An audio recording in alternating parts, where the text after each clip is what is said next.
The Close Weekly podcast gives you the most actionable real estate advice you can use today. And in Season 2, we're focusing on how you can succeed in 2022's low inventory market. Now, here's your host, the man who has been a top producing agent for over 25 years, Sean Moudry.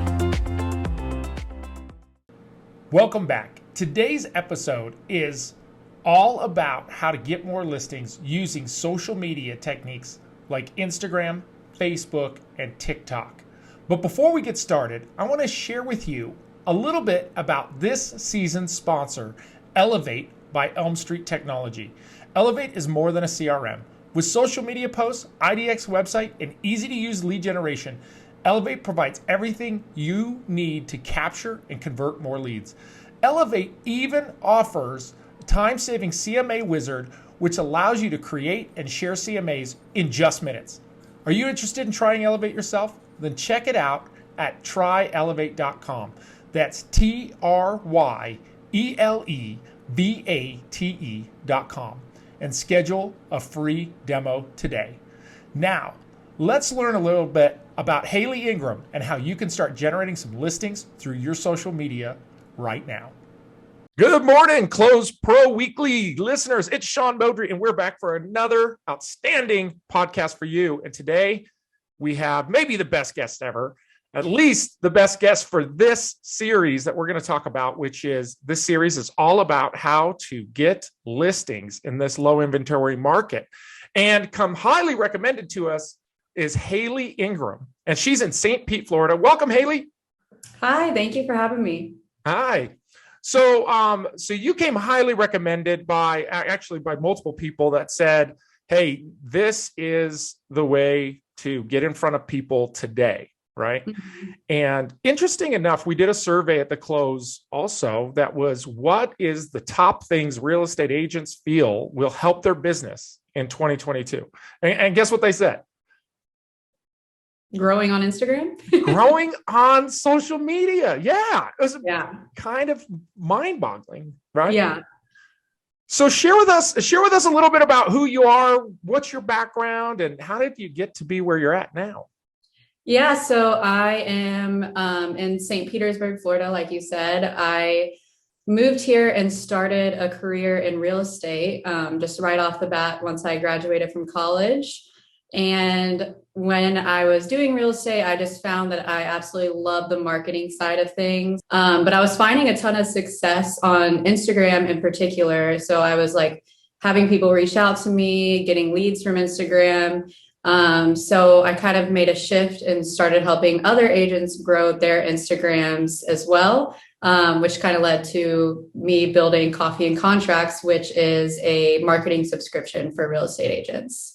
Oh. So, yeah. Awesome. Where did you move from to St. Pete? Orlando, Florida. Oh, that's not a long, that's like a drive. That's not even a move. Yeah, I know. I've been in Florida my whole life. So I just moved over to the beach, which has been much nicer. Yeah. I mean, come on, you could go back for clothes. It's not even, what is it? 45 minutes? Yeah, it wasn't bad. Well, that's awesome. Where's your dog? Where's your dog at? She's out there. Do you want her in there? What's her name? Lilo. I have a golden doodle. Oh, really? Aww. Yeah. So I thought it was funny on your Instagram how, it's like every third photo is your dog. So. Yeah, I know. It's hard to resist. She's so cute. Okay. So what are some of the top tips somebody could do to start really, diving deep into getting leads from Instagram? Yeah. I think one of the biggest mistakes that I see agents doing when we have people reach out to us and say, okay, I'm posting every day and I'm not seeing anything. Nobody's even liking it. Nobody's even seeing it. And 99% of the time, the people are just posting these graphics, like generic graphics, which are some of like what we create. But basically, what I'm talking about, like the graphics that's like, but first get pre-approved and things like that. They're just posting those just to post. So what we say to them is usually they need to kind of back up and have a strategy, and they need to actually change your mindset a little bit because everyone has a brand. It's just, like I think in the blog post we said, like, a brand is simply, it's a quote from someone, I can't remember who, but a brand is simply what someone thinks of when they think of you.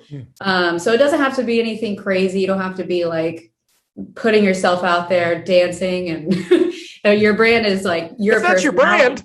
Yeah. So if that is realtor. it is. But like for me, I'm a very like introverted, and I don't like that. So I feel like part of my brand, like you brought up my dog right away. Yeah. That's something that I feel comfortable sharing. You just have to find like what you're comfortable with and lean on that. And so now I have people who are dog owners or lovers. They are always like commenting, and they love the dog content. So yeah, you have a lot of dog content. I noticed. Yeah. Is that a requirement? Does everybody need to go get a golden? They might. Right? Or, any kind of animal will do. You can have a cat. Yeah. That's funny. So how does an agent then on their Instagram, let's dig it a little deeper into that, because I think that's really interesting. So you identify your brand story. I love that, by the way. Yeah. I think that's the biggest mistake most agents make, is they never take the time to define to the consumer who they are and why they're doing what they're doing. Oh yeah, for sure. Yeah. I always say, like, why do you get into real estate? And they say, well, I want an independence and I want to make a lot of money. And I say, well, put that on your listing presentation and see how that goes. Right? Like, good luck. Nobody's going to sign up with you. Yeah. So having, your brand story, this is why I got into real estate. And I have somebody that I work with on my team, and she tells a story about how she grew up in an area of town that was poor, and that none of her friends or family owned homes. And I think she had one friend that owned their home, and she was like, oh, they're so rich and they never have to move. Oh, and she could never paint the walls in her house. Oh, yeah. Yeah, because she didn't own it. And her mom was like, no, we need to get our deposit back. And she always wanted to paint her walls. And so she was like, I'm going to own my house. I'm going to own a house. And she talks about that story with her customers. And she's one of the top converters. She's amazing at her conversion. And I always say it's because people know where your heart is, right? People know where you're coming from. It's not, oh, I want to make a quick buck. Yeah. Get rich quick. Yeah, that's a great story. That's a good one. Yeah. Well, yeah, your story, it leads you to what you're doing now too. So, yeah. I think it's great to, like you said, sit down, write it out, think about it. Another thing that we have it's called the CNC strategy course. So we do we go through writing your brand bio and then choosing a niche and that kind of thing. One of the things that we have is like a core value section. So just determining what your core values are, and it all kind of plays in together once you sit down and write it all out. But that was one thing that in the beginning, I was like, when I was starting Coffee and Contracts, I was like, core values. Whatever. But once I actually sat down and did them, I was like, this helps so much. This helps us determine why we're doing it, what our long-term goals are. And it really just not only helps identify your brand, but also with decisions that you're making in your business too. So you have a question and you're like, does this align with our values? That kind of thing. So that was a big helpful tool for me, for sure. Mm-hmm. So if the decision doesn't align with the values, don't make the decision. Right? Yeah. Yeah, exactly. Yeah. It helps in all areas. It makes it so much easier, right? Yeah. Let's look at our decision. So now let's tie that back. So let's say that we come up with our brand story. We have somewhat of a brand, right? Mm-hmm. So then how do you curate content? The way that I like to do it is assign your different content pillars for each day of the week. So your content pillars are basically what you talk about on social media. If you're doing buyer tips, seller tips, your personal life, it could be anything. So if you're tying in your brand story and your niche or whatever, it could be my dog, or it could be, pet friendly places, local tips. So for us, we do Thursdays are an educational carousel post where you swipe through and it's different tips or ideas. And then Fridays, we usually do like agent features. So we ask the community questions and we like share what our agents want to share with the community or what tips they have. So we just assign different days of the week to different topics. And that just helps that each week we know exactly what we're going to post. Like if I know it's Thursday, I know I got to come up with this post. So that's one thing we do, and it helps to like schedule out your content really quickly too. Think about what results you want to see from the post that you're putting out there. When it comes to sellers, it's also like just building that reputation for yourself that, and that's when you're providing the value and consistently showing up and showing your branding is on point and you're just, you know how to market yourself. I think that will help to show that you can market listings properly and you just have a good, you know what I mean? A good sense for marketing. That is a really good point, because Instagram, I was told by somebody one time, they said, think of Instagram like the fashion magazine. Oh, right? yeah.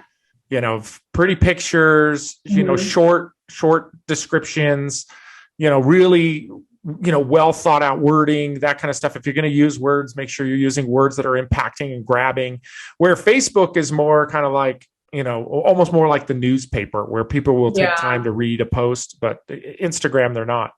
So going to how that relates to listing marketing, you're right. If your photos are not good, they're going to assume you don't know what you're doing. Marketing. Just kidding. I'm sorry. Say that again. I said, if it looks like you suck at marketing, then I'm just kidding though. No, that's true. If it looks like you suck, if you can't market yourself, how are you going to market a listing? Yeah. That's why I think professional photos look so good coming from a real estate agent. We recommend having personal branding shoots. So like each quarter, hiring a photographer, going to an open listing or an Airbnb or something and just getting some good professional lifestyle photos of you working on the phone, prepping a listing. And then you post those with a caption that's providing value in some way. So like a tip or, you know, just sharing your experience in the market right now, stuff like that.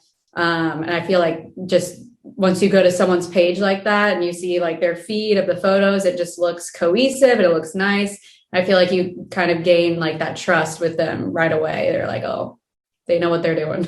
Yeah, because you're giving them evidence of knowledge, right? Yeah. Like you have an understanding of the market. So even if you don't have a lot of listings, you could still communicate in a way where you're knowledgeable, right? Not misrepresenting yourself, saying I'm the number one listing agent in the area. You're just saying, hey, had I had a listing, I know what to do with it. Yeah, definitely.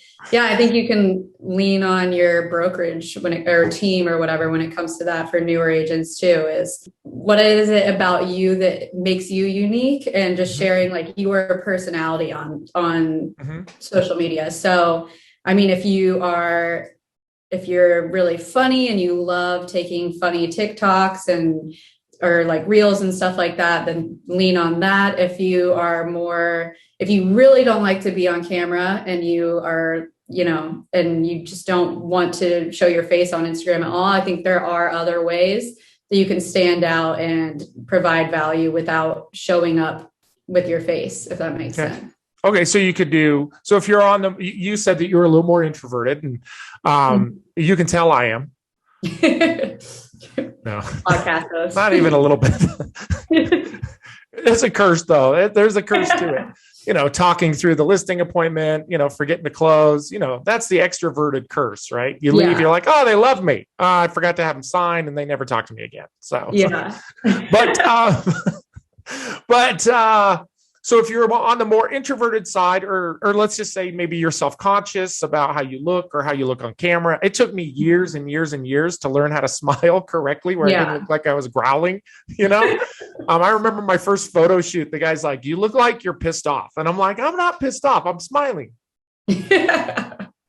He's like, so you no, can just you're brand not. yourself as the pissed off realtor. They're pissed off. Yeah, many people would probably agree with that. So You're like, that's well, it okay. seems like he'll fight for me. I don't know. He seems angry. Yeah. I'd be like one of those attorney commercials, the hammer. You're hire the hammer. So you're saying if you don't want to be on camera, you don't feel like, your I would dog. say think about something else that you could kind of get consistent with. I think that's what it kind of comes down to is consistency too. So like if it's like cool house tours or pictures of your dog saying what you would say if it was you, if you know what I mean, keep going back with the dog. But yeah, I think there's other ways around that too. It kind of just is consistency and sticking with whatever brand you do decide to go with. So I think one of the excuses, as we're talking, I'm thinking of the excuses we all make up, right? We all make up some reason not to do something, call it fear, call it anxiety, whatever it is. We make up excuses not to move forward on something. And one of the excuses will be, I don't have the properties, right, to go in front of. And you said leverage through your team. You said leverage through your office.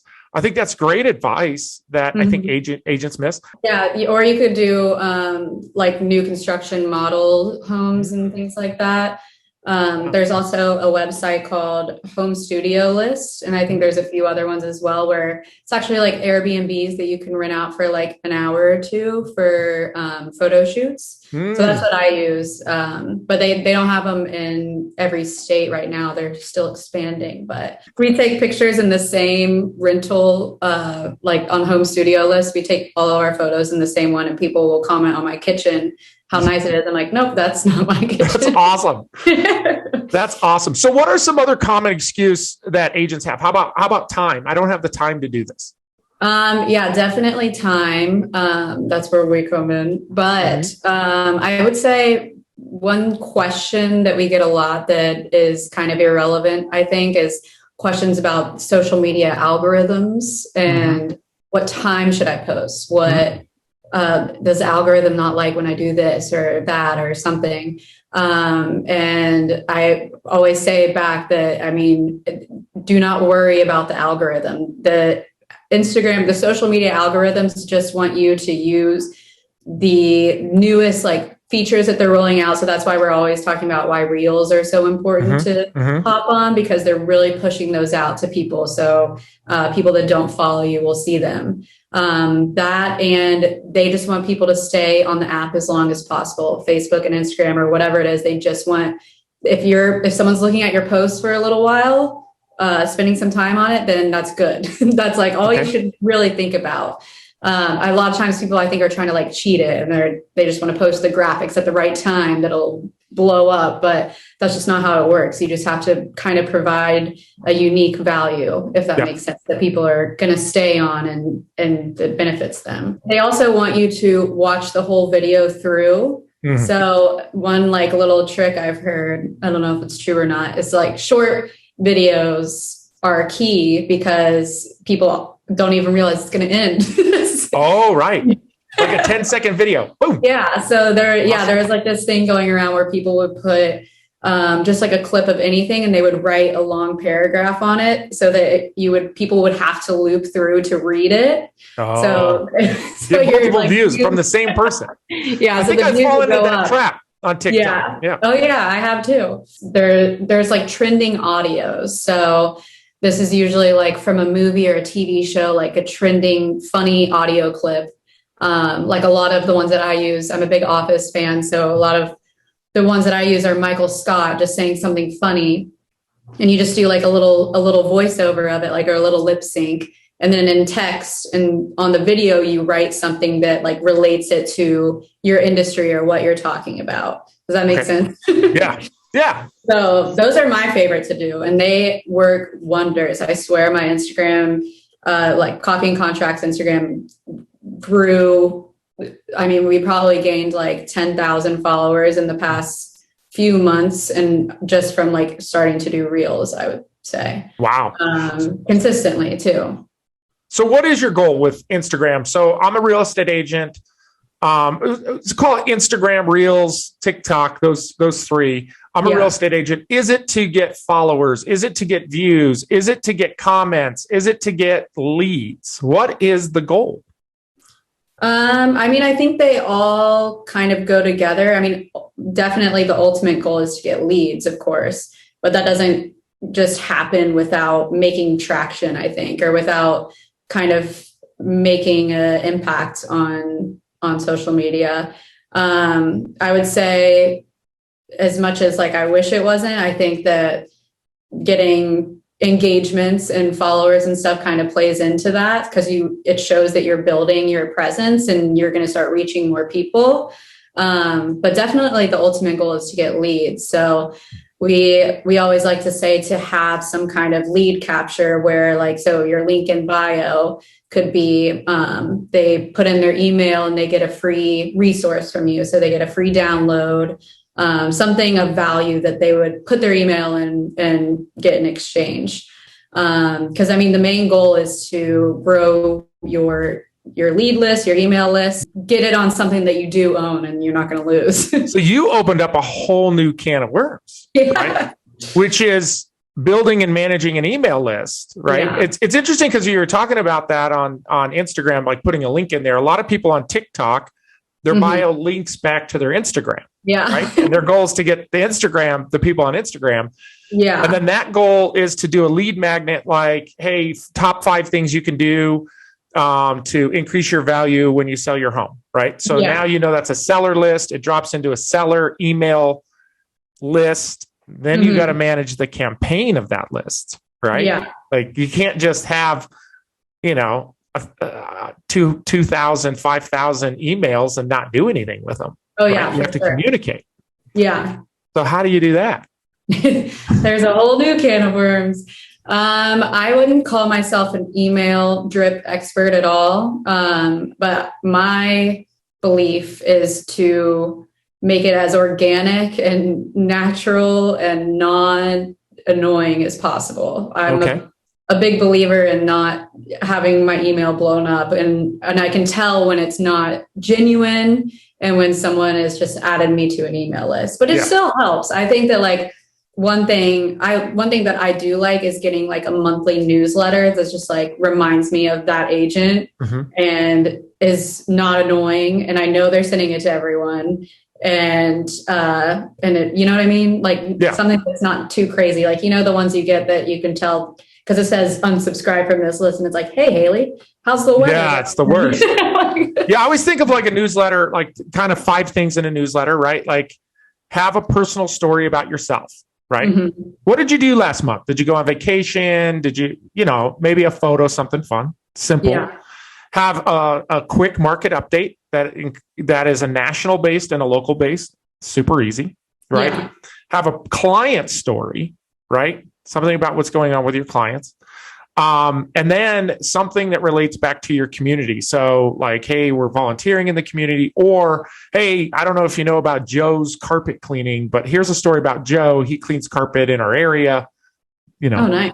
Those kind of things. Yeah. And then lastly is some type of call to action, right? It could be like you're saying, here's, 5 tips if you're interested in getting your home ready, or here's the benefits of staging your home or pre-staging your home, whatever, to get them to reach out and contact you. So just kind of 5 simple things in a newsletter. Now, I've been coaching people about this for years, and it is the hardest thing to do. It really is the most challenging thing, because when you look at consistency, you get one out every 4.5 weeks. It goes by so fast. You know? Oh, yeah. It's I just sent it. Now I got to do another one. So it does, for sure.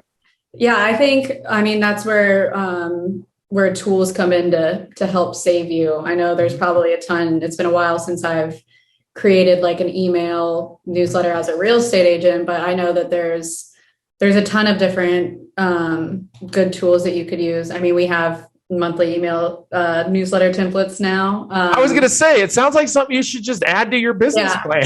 Yeah, we have it in there. I didn't want to sell too much, but we got it. Let's talk about that. So you're a real estate agent and you're generating business through Instagram. You're getting success. Agents start to come to you and say, hey, I need help. Yeah. And we talked about the challenge of time, what to post, the content to post, and then not to even forget to layer in all the emotional stuff. Like I go to click post, like here's me, I'll write it and You're like, wait. It sucks. It sucks. Yeah. So, yeah, it's hard. So your company solves most of those problems. Yeah. So we have a social media post for every day of the month. We have a Canva template where we recommend our members drop in photos of themselves to get better results. So basically we have a different topic for every day. And so they put the photo of themselves in that they had done with a photographer, like you coach. They drop it into Canva, and then you take the photo with the topic, and you combine the two. Yeah, so there's like a caption that they can copy and paste. Okay. And then they can either use our template and drop their photo in, or just use a photo of themselves or just a house or whatever. And they're free to change it up however they'd like to. And a lot of them are graphics also. So we'll have one thing that we're big on now is like carousel posts. So like the post that you swipe all the way through, we'll have like one slide that's like the topic, like, and it's very similar to our Instagram. It's like the topic, and then it's like swipe for more, and that keeps the person on your post longer when they're swiping through. It's a lot easier to like digest than a long caption. So we've been doing those a lot. But yeah, so we have that. We have the email newsletter templates. So it does save a lot of time. But when it comes to, I saw someone in our Facebook group posted recently saying they were like, take the time to do it, and if you don't have the time, then you must be busy enough that you can hire someone to do it for you. So I think outsourcing is a really good tool too, to outsource. If you really don't get social media and you want to grow on it and it's difficult for you, then I would say to hire someone that can truly help you tackle it. Yeah. Well, I think a lot of us, and I'm speaking for myself here, we get worried about the perception of others, of us. And for sure. Yeah. How is somebody going to perceive this post? And we never perceive it as positively. It's not like we're like, oh my gosh, they're going to see this post. They're going to think I am the most wonderful person. I'm the best agent in the world. They're going to think I'm bragging, right? Yeah. They're going to think, I only, if I post luxury, I only do luxury. If I post a mid-level house, then it's going to alienate the luxury people. If I talk about buyers, it's going to limit the listings. Like we get in our head about it, right? And then we just get paralyzed. Yeah. I mean, I get the same way. There's been so many times where I'm about to post a reel or something, and I've sent it to friends before and been like, should I post this, or is it weird? I doubt myself. Like, I think that people I know personally are going to be like, what is she doing? Like, posting these? What do you think she is? Some star. But I mean, the first time I posted a reel, I was really nervous too. But then once I did, I got like great reaction from my good friends that text me and said they loved it. And I got a great reaction in my business. So I just said, if someone doesn't like it, then that's on them. Like, yeah. No. The best quote I heard for that is Tim Ferriss, right? Who wrote the 4 Hour Work Week, like 12 years ago now. And he has a great blog. And I was reading one of his blog posts, and he said, each of my blogs is for 10% of the people. He says, so if you're reading this and you think this is great, this blog's for you. 90% of the people are just going to skip past this blog and not think anything of it. So if that's you, then the next blog might be for you. I've never heard that. I love that. It makes me feel a little bit better when I'm writing blogs, So I'm like, okay, this isn't going to hit everybody. Not everybody's going to agree with this, because I think you do run the risk of being too vanilla, right? And too neutral and not taking a stance or a position. And then you're not really attracting anybody because you're just kind of wishy-washy. Yeah, exactly. Yeah. Yeah. I mean, it is hard. I think that's like one of the biggest kind of pushbacks that we get when we talk about this and tell people to show up, that they're like, well, what are people going to think and stuff like that. And I think that a lot of times that's why people create like, they'll have like their personal Instagram and then their separate Instagram for real estate. And if that makes you more comfortable to start off without having anyone there, then I feel like go for it. That's how I started mine off, with just a fresh page and nobody that I knew on it. But then your friends that support you will come over and follow it. Yeah, no, that's a great piece of advice. It's never crossed my mind. Yeah. Because I also look at mine and think, what do I have to remove? Yeah, I know. It's weird. It's tricky. I'm going to have to remove all these photos. This one's ugly. This one's ugly. Got to clean it up. Yes. Well, Haley, that was outstanding. And if people want to get in touch with you, how do they reach out if they have more questions? Coffeecontracts.com or Coffee Contracts on Instagram. We don't have the "and" in there because it was already taken. So it's just Coffee Contracts. Awesome. And I'm telling you, if you haven't yet, check out her website. Check out the website. The blog is outstanding. There's some great material on there. Check it out. Well, you were a pleasure to speak with. I appreciate you so much. I wish you the best in 2022. Thank you so much. Okay. You have a great day. Bye, everybody.